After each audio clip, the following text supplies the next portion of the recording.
আমার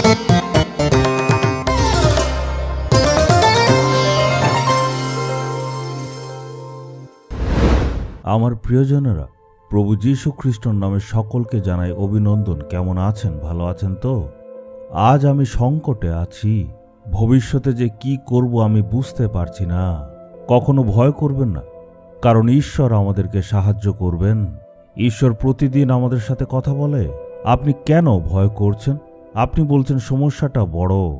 আপনি ভাবছেন আমার জীবনে আমাকে সাহায্য করার মতো কেউ নেই।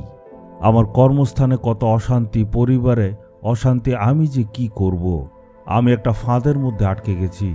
কত রকম অভাব রয়েছে, এছাড়া অনেকে আমার পেছনে লেগে রয়েছে। আমি যে এখন কি করি?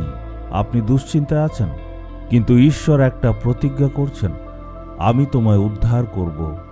গীতসংগীত 50 অধ্যায়ের 15 পদে, আমি উদ্ধার করব তোমাদের, তোমরা করবে আমার মহিমা কীর্তন। সংকট যা ইচ্ছা আসুক না কেন, ঈশ্বর উদ্ধার করতে পারেন। ঈশ্বর সবকিছুই করতে পারেন।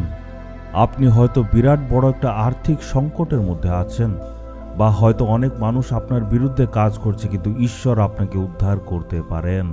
বড় সংকটের মধ্যে আছেন, আপনি কোনোভাবে বের হতে পারছেন না। মানুষ বলছে কিচ্ছু হবে না। আপনার পরিস্থিতি আজ ঠিক এমনই আছে, কিন্তু ঈশ্বর আপনাকে বলছেন, আমাকে ডাকো। আমার দিকে তাকিয়ে যখন তুমি ডাকবে, আমি উদ্ধার করব।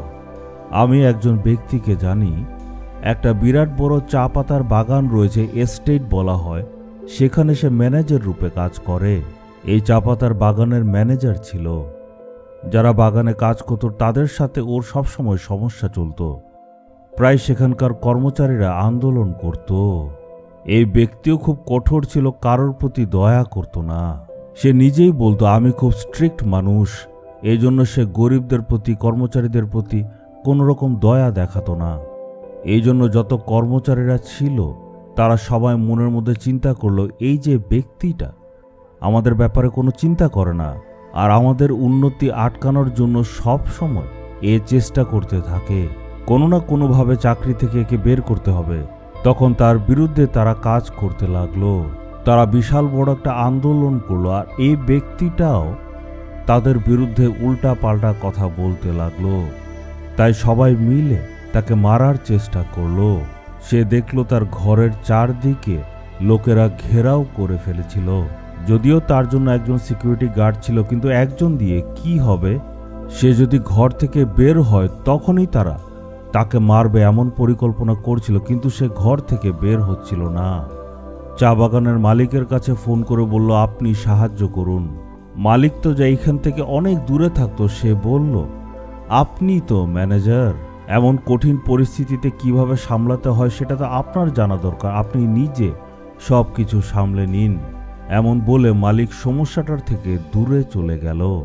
সেই মানুষটা, তার স্ত্রী, তার সন্তানেরা সবাই সেই ঘরের ভেতরে আটকে রয়েছিল, কারণ চারদিকে লোকেরা তাদের ঘরকে ঘেরাও করে রেখেছিল। তারা ঘরের ভেতরেই ছিল, কারণ ঘর থেকে বের হলেই মার খাবে। তখন তার স্ত্রী তাকে বলতে লাগলো, আমাদের কাছে আর কোনো রাস্তা নেই, প্রভুর কাছে চলো। সব দিক দিয়ে তো দরজা বন্ধ হয়ে গেছে। যারা সাহায্য করতে চায় তারাও অনেক দূরে আছে। স্ত্রী তাকে বলল, আমাদের কাছে আর কোনো দ্বিতীয় রাস্তা নেই, প্রভুর কাছেই যেতে হবে। সেই দিন সেই ব্যক্তি মন ফিরালো, আর প্রভুর কাছে নম্র হয়ে আসলো, আর মাটিতে হাঁটু গেড়ে সে প্রার্থনা করল আর সাহায্য চাইল।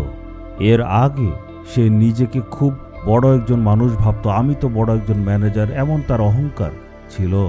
কিন্তু এখন সব পরিস্থিতি পাল্টে গেল।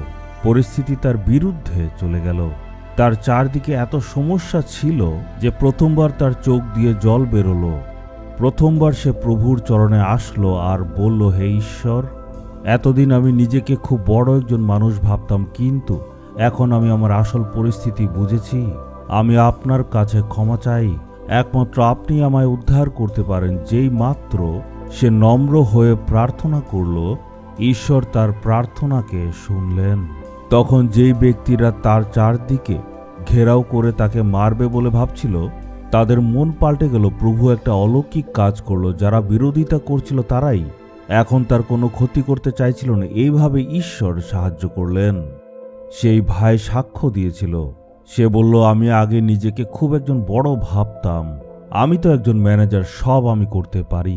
কিন্তু যখন সংকটের সময় আসলো তখন আর উপায় ছিল না, আমি ঈশ্বরের চরণের সামনে আসলাম আর নম্র হয়ে যখন প্রার্থনা করলাম, ঈশ্বর আমাকে উদ্ধার করলেন। একইভাবে আপনার জীবনে আপনি হয়তো ভাবতেন, আমি কত শক্তিশালী, আমি সব করতে পারি, কিন্তু এখন এমন পরিস্থিতির মধ্যে চলে এসেছেন, সব অহংকার চলে গেছে। ঈশ্বর বলছেন, তোমরা আমাকে ডাকো, আমি উদ্ধার করব। এতদিন তুমি মানুষের থেকে সাহায্য চেয়েছ, এতদিন তুমি নিজের শক্তিতে কাজ করেছ, কিন্তু তুমি আমার দিকে তাকিয়ে ডাকো, আমি উদ্ধার করব, আমি তোমার সংকটকে দূর করব। মনে রাখবেন, আজকে যদি আপনি সম্পূর্ণ হৃদয় দিয়ে প্রভুকে ডাকেন আর উনার চরণের সামনে আসেন আর আপনার সকল সংকট থেকে উদ্ধার করতে আপনি প্রভুর কাছে গিয়ে প্রার্থনা করেন, দেখবেন অলৌকিক কাজ হবে। আজকে আমরা একসাথে বলবো, হে প্রভু যিশু, আপনি আমাদেরকে সমস্যা থেকে উদ্ধার করবেন, আমার সকল বন্ধন থেকে আজকে আমাকে উদ্ধার করুন। হে প্রভু, আমার দুশ্চিন্তাগুলি দূর করে দিন। হে প্রভু যিশু, আজকে আপনাকে ডাকছি। এতদিন আমি নিজের শক্তির উপর আর নিজের টাকার উপর নির্ভর করতাম, আমায় ক্ষমা করে দিন। আমি আপনাকে আজকে ডাকছি, অলৌকিক কাজ করুন প্রভু যীশু খ্রিস্টর নামে। Amen, amen.